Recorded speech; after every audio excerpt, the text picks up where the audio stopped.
Sa ngalan po ng ating Panginoong Yesus, pagpalain po kayo ng Diyos. Start na po tayo.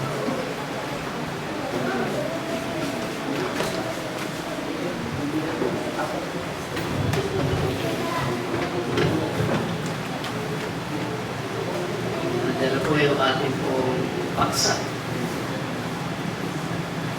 Ang mga dahilan, yung causes po natin, ang mga dahilan ng mga kalungkutan ng mga ligtas na tao.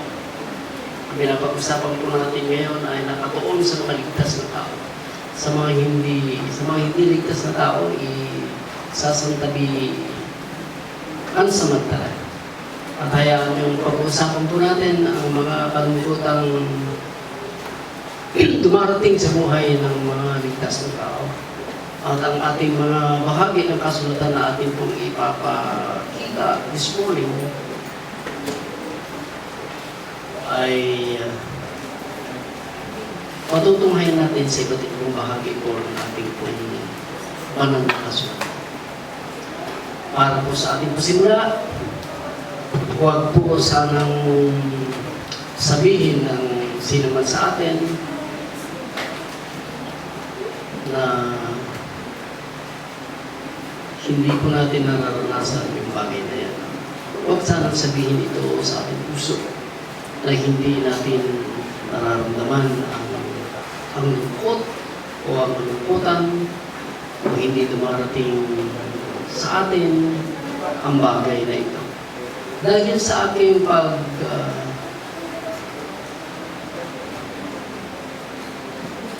dahil po sa aking pagmamatiyag sa mga nakasulatan.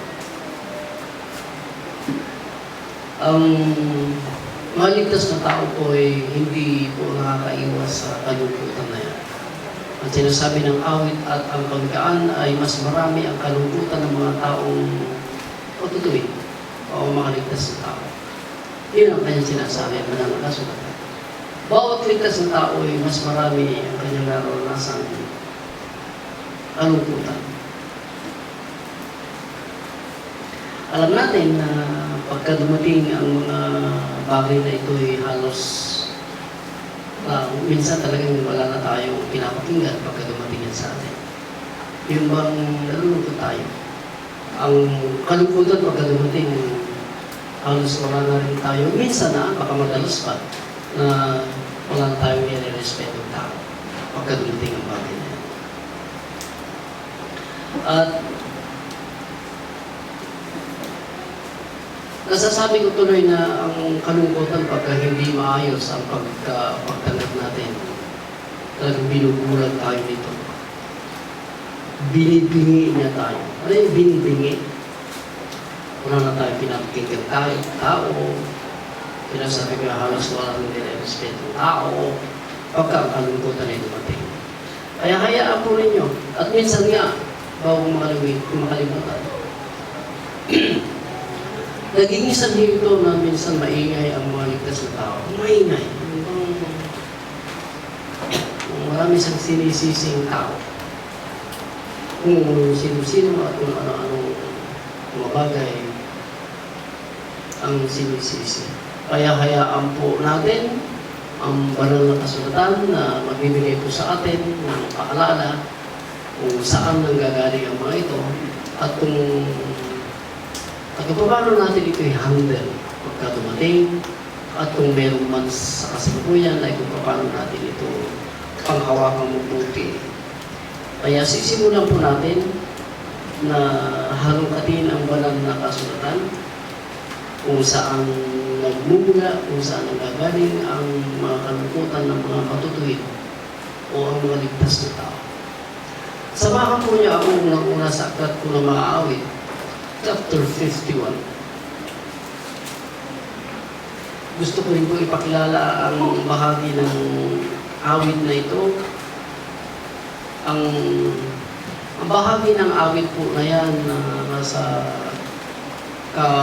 kapitulo 51. Ito ay awit po ni David. Nasa verse 1 po tayo.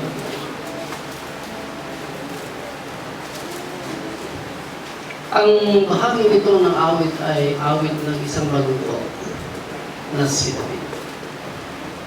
Pagka ito'y binalikan nyo, pagkatapos po yung ating pag-aaral na ito, pagka binalikan nyo ang awit na yan ay awit ng isang mga awit na katulad ni David na napakalungkot ang buhay.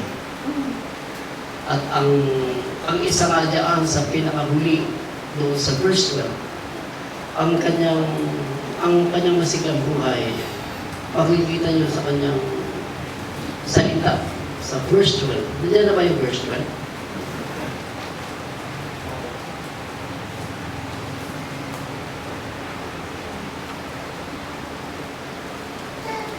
Restore unto me the joy. Restore unto me the joy for thy salvation.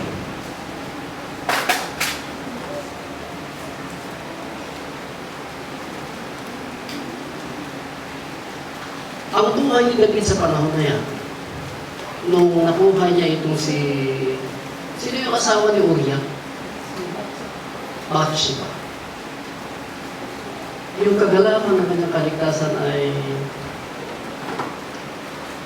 nahaluan ng kalungkutan. Dahil huwag nating tanggi na ang kaligtasan ay nagbibigay ito ng labis na kagalakan sa mga taong ligtas.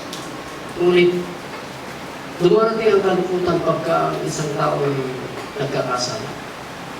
Isa sa mga dahilan ng kalungkutan ng isang matuwid na tao, pagka isang matuwid na tao ay nagkakasala katulad ni David. Huwag natin ito itanggi. Dahil ito ang katotohanan na pagka nagkakasala ang isang matuwid na tao ay nararamdaman niya ang kalungkutan. Napakalungkot ang awit na ito na ginawa ni David. Dahil ang kanyang kagalakan ay binago ng kalungkutan. Yung kaligtasan na nagbibigay ng kagalakan ay naisandal doon sa hindi mabuting kalagayan dahil sa kasalanan na kanyang ginawa. Pag ang kalungkutan ay dito nagmumula, ayon sa awit na ito, mas mabuti kung tularan natin ang ginawa ni David noong siya ay nasa kalagayan nito. Ang ginawa ni David ay matutunghayan nyo doon sa verse 1. Hanggang sa dumating siya sa verse 12. Dahil kinilala niya ng kanyang kalungkutan ay nagsimula doon sa kanyang pagkakasala. Wala siyang ibang tinakuhan para mapagtagumpayan niya ang kalungkutan ito ay sinasabi niya sa verse 1 ay hindi na ba siya? Sa verse 1. And then, tumawag siya humihingi siya ng awat. Have mercy upon me, O God. Ayon doon sa inyong kandang loob. Ayon doon sa iyong kaawaan. Tanggalin mo ang aking pagkakasala. Verse 2. Linisin mo ako sa aking kasalanan. Pagka dumating yung kalungkutan ito na ang sanhi ay yung pagkakasala natin. Dahil walang matuwid na tao na hindi nagkakasala. Ang Diyos naman ang hindi nagkakasala. Yung mga magigiting na mga propeta noon, katulad ni Moises, bumabagsak ng ilang beses. Dahil tao tayo na bumabagsak. Hindi kailangan mabangon tayo. Ang mga kalungkutang ito ay na nagiging sanhi ng pagkabagsak. Ang mas mabuting gawin natin na katulad ni David, tanggapin natin ang mga kakamalingan. At wala tayong ibang patutunguhan upang mapagtagumpayan ang kalungkutan ito at mapalitan ng kagalakan ay ang kilalanin na tayo ay nagkasala. Ang tawagan ng Diyos. Nang maawa siya sa atin, katulad ni David, na sabihin natin sa Diyos na may kakayanang luminis sa kasalanan nagagawa natin ay maawa siya sa atin. At tanggalin niya yung nagdudulot ng kalungkutan na kasalanan. Wash me thoroughly from my iniquity and cleansed me from my sin. For I acknowledge, ayun ang maganda yung salita niya, kinikilala ko my transgression. Kinikilala ko, for I acknowledge my sin na nasa iyong harapan. Huwag tayong magtago. Kilala tayo ng Diyos. Amen. Kung hindi man ito nakikilala ng mga tao, kapitbahay natin, kilala tayo ng Diyos. At pagka ito itinago natin, lalo tayong paghihinaan, lalo tayong magiging malungkot. Amen? At hanggang doon sa verse 12, mababasa niyo, puro awa, puro umihingi itong si David ng awa sa Diyos. Linisin mo po, at ang sinasabi niya, sa 10:11, ang ganda ng kanyang mga salita, to convince God, to cleanse Him. Ang dami niya mga salitang napaka-mabuti, napaka-rikit pakinggan para ang kalungkutan ito ay matanggal.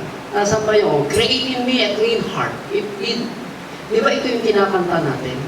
Create in me a clean heart. Oh God. Sapagkat sa panahon ito si David, kinikilala niya ang kanyang kasalanan. And renew a right spirit within me. Huwag mo akong tagihan. Huwag mo akong i-reject sa iyong harapan. Cast me not away from the presence.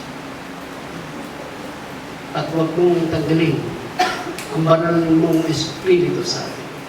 Yan ang mga pangkumbinsin ni David sa Diyos. Sa panahon na siya ay nagkasala at nagbunga ito ng kalungkutan sa kanyang buhay. Kaya ang hindi natin napapansin, dahil hindi minsan, madalas hindi natin kinikilala na tayo ay nagkakamali, nagkakasala sa Diyos. Nananatiling malungkot tayo. Harapin natin ito. Aharap tayo sa Diyos, tatawag tayo sa Diyos. Magpatulong tayo sa Diyos. O ang kagalakan na bunga ng ating kaligtasan ay muli, papalutin niya tayo. Amen? And then next, nagmumula ang mga kalungkutan ng mga ligtas na tao. Hindi lamang yung tayo ay nagkakamali, kundi minsan nagmumula sa mga pagtutuwid ng Diyos.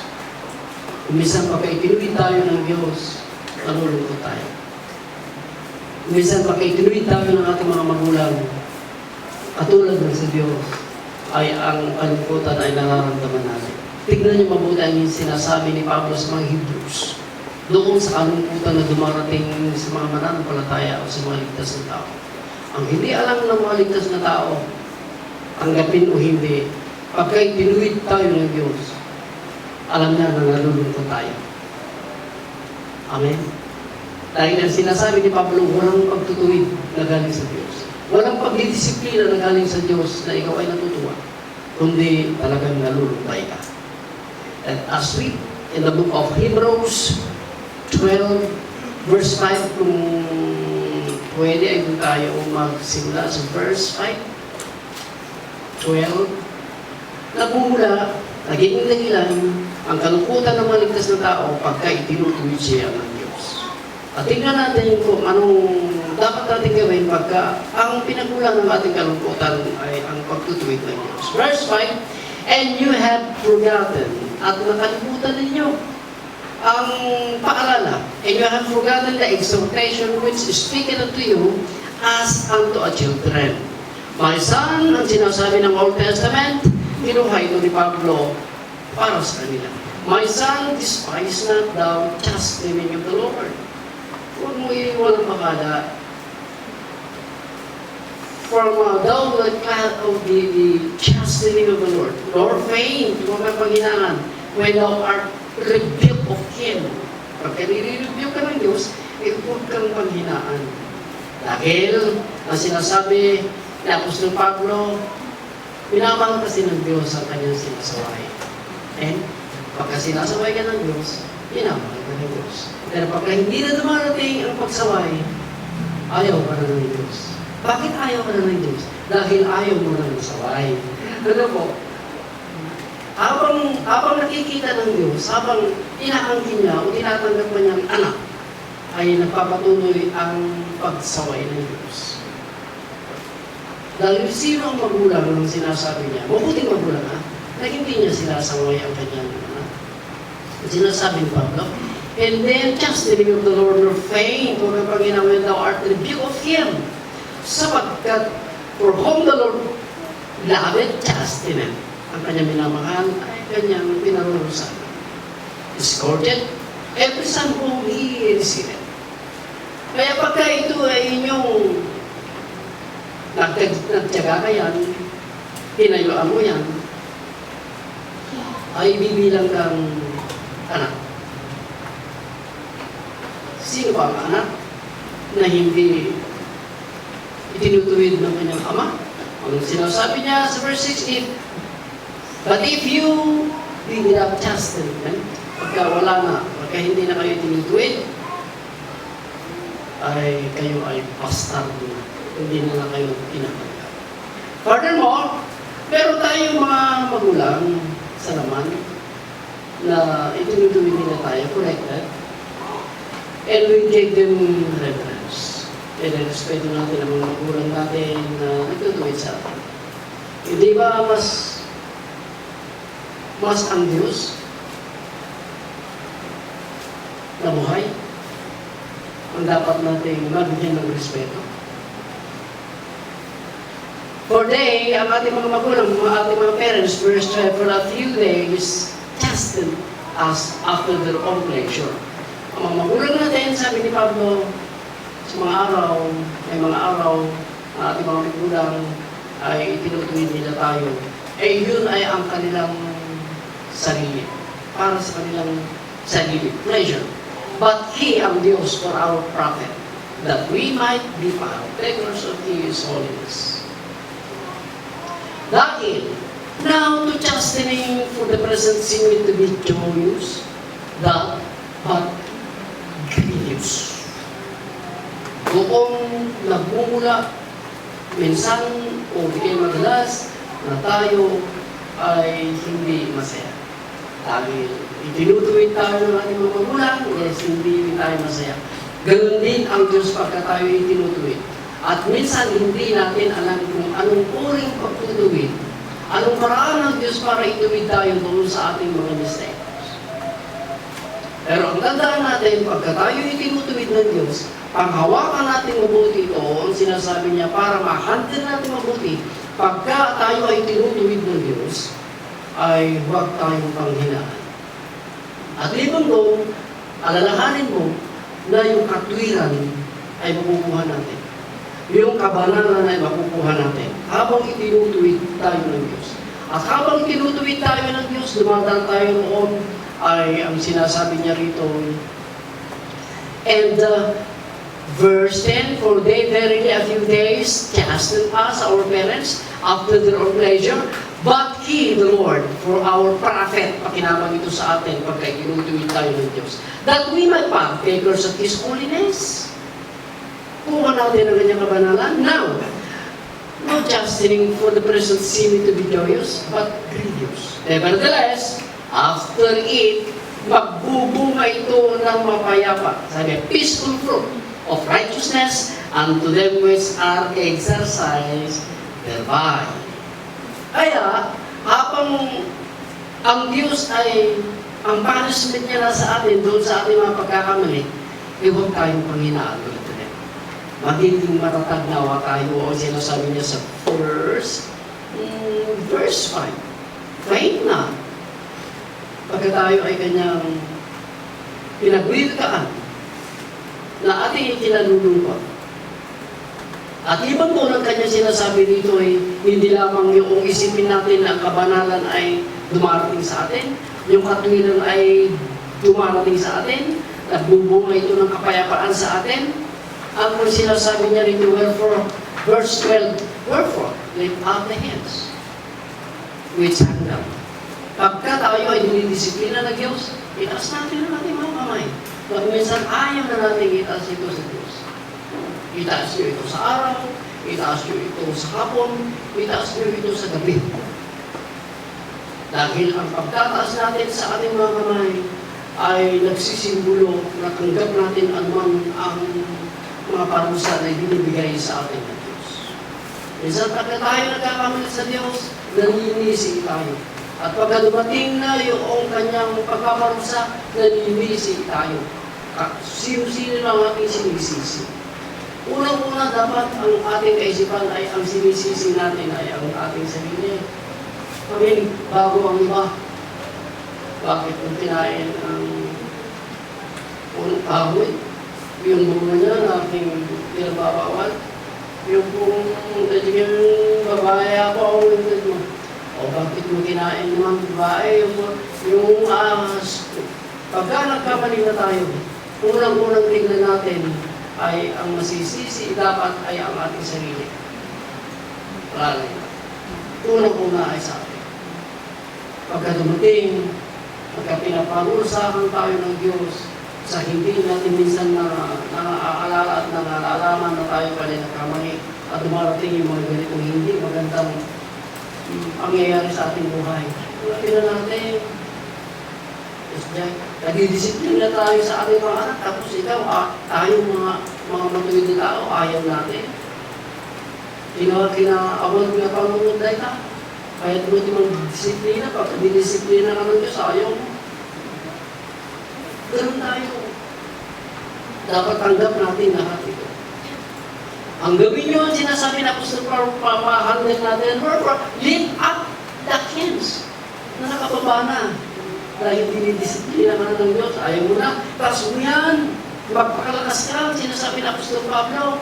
And the fibulace. Mamanghihin ang tuhod. Itayo yun yan. Dahil ikabubuti mo yan.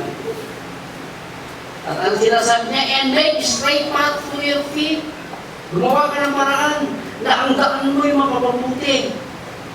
Para yung mga paang na nagkalagsik, yung mga paang maghihina, ng iba maghihina.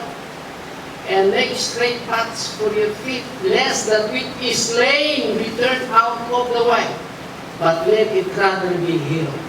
Baka yung mga pilay na mga mananampalataya sa Panginoon, pilay na ayaw ng lumakad, ay gagaling pa yan.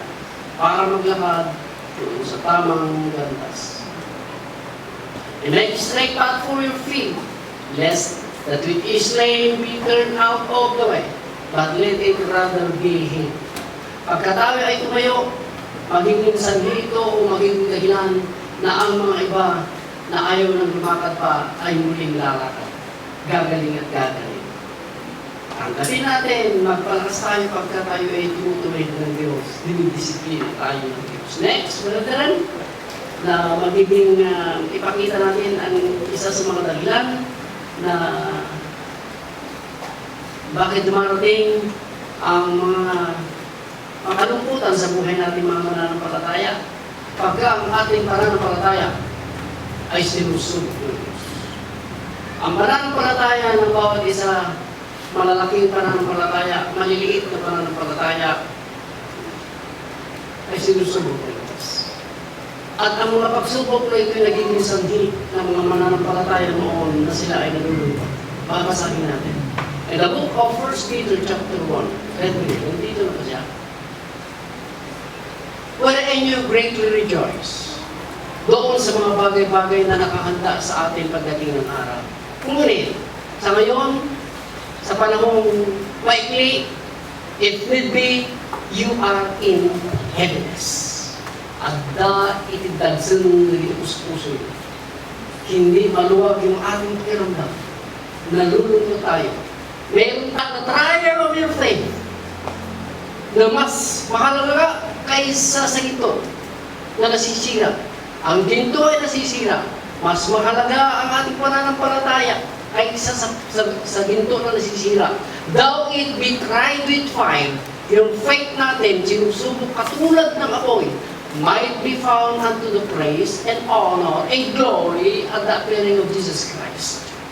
Sinusubok ang ating mga pananampalataya na nagiging sanhi at tayo ay nalulungkot ng madalas. Ngunit sinasabi niya ay para mahawakan natin mabuti ito at hindi tayo tataob. Dapat masutungan ang pananampalataya ito sa kaluhatian ng Diyos. Sa kanyang pagdating. And might be found, kailangan masumpungan ito na papuri, kalwalhatian sa pagdating ni Kristo Jesus. Sinusubok ang ating pananampalataya. Kaya madalas nalulungkot tayo. Sa panahon na yan, hindi ko ba ikumpara yung pagsubok ng kanilang pananampalataya kaysa sa ngayon. Halos hindi nga tayo nasusubok yung pananampalataya na yan. Napakalayong agwat, taon, buwan, agwat. Pero sila araw-araw sa panahon na yan ang kanilang pananampalataya ay nasusubok. Na nagiging dahilan na hindi sila halos makatawa. Ang mga mananampalataya. Kaya sa chapter 4, tignan natin chapter 4, verse 12 po yata ito, kung hindi po ako makamali. Verse 12, Beloved, think it not to strain concerning fairy trial. Naglalagablab yan maapoy na yan na pagsubok. It is to try you, na susubok sa inyo. As though some strange thing happened to you. Na sa inaakala ng ilan ay parang hindi yata ganito dapat ang buhay ng mananampalataya. Hindi strange yan. Talagang yan talaga ang buhay ng mananampalataya noon. Strange thing happened unto you. But rejoice. Concerning the very trials which is to try you. Verse 13, but rejoice. Handle it. And as much as you are partakers of Christ's sufferings, sapagkat yung hirap na kanilang naranasan sa panahon na yan, noong unang siglo, ay naugpong doon sa hirap ni Kristo Jesus. Hindi sa panahon ito, hindi tayo ganyan kahirap. Pero sa panahon na yan, noong mga 50s or 10s after Christ's death, ay naghihirap ang mga mananampalataya, especially ang mga Jews. But rejoice, and as much as you are partakers of Christ's suffering, that when His glory shall be revealed, you may be glad also with exceeding joy. Dahil may kabayaran. Yung kagalakan na ating naranasan pagka meron tayong bagong gadget, nagtatagumpay tayo kung ano man, hindi ito may tatanggi at hindi rin ito may kukumpara ng kagalakan na ibibigay ng Diyos sa atin. Kaya kung ang pananampalataya natin sinusubok sa ating mga tahanan, sinusubok sa ating mga trabaho, ay magalak kayo. At sinasabi, Pipit, dahil mayroong kalakip ito na labis na kagalakan. You may be glad also with exceeding joy, labis na kagalakan. Huwag nating iisawang bahala ng ating pananampalataya, sinusubok ito ng Diyos. Bakit, Pastor? Bakit sinusubok? Kasi hindi ba pwedeng hindi na lang subukin? Susubukin ito ng Diyos sa anumang paraan na gusto niya. Bakit, Pastor? Para makita mo kung sino ka. Hindi yung para makita mo o para kung makita ng Diyos kung sino ka. Kilala na tayo ng Diyos o ba? Kung susubukan ito, na hindi pang karaniwang pagsubok, para makita natin kung saan tayo nakarating. Minsan niya, pagka-itinuloy tayo ng ating mga kapatid, parang pumunta na tayo sa impyerno, pakiramdam natin. Parang napahiya tayo ng labis, pagka-itinuloy tayo, pagka dumaan tayo sa mga trials. Kaya, huwag yung kalilimutan na sa daan ng katwiran, ang mga taong nakikinig ng mga advices ng mga taong matutuloy. Katulad nito, hindi natin alam kung anong paraan ulit ng Diyos para subukin niya tayo. Kung ibibilang natin na tayo ay ligtas na tao, asalin po tayo na para ipakita kung sino talaga tayo. Anong uring mananampalataya tayo? Anong uring paglilingkod ngayon tayo?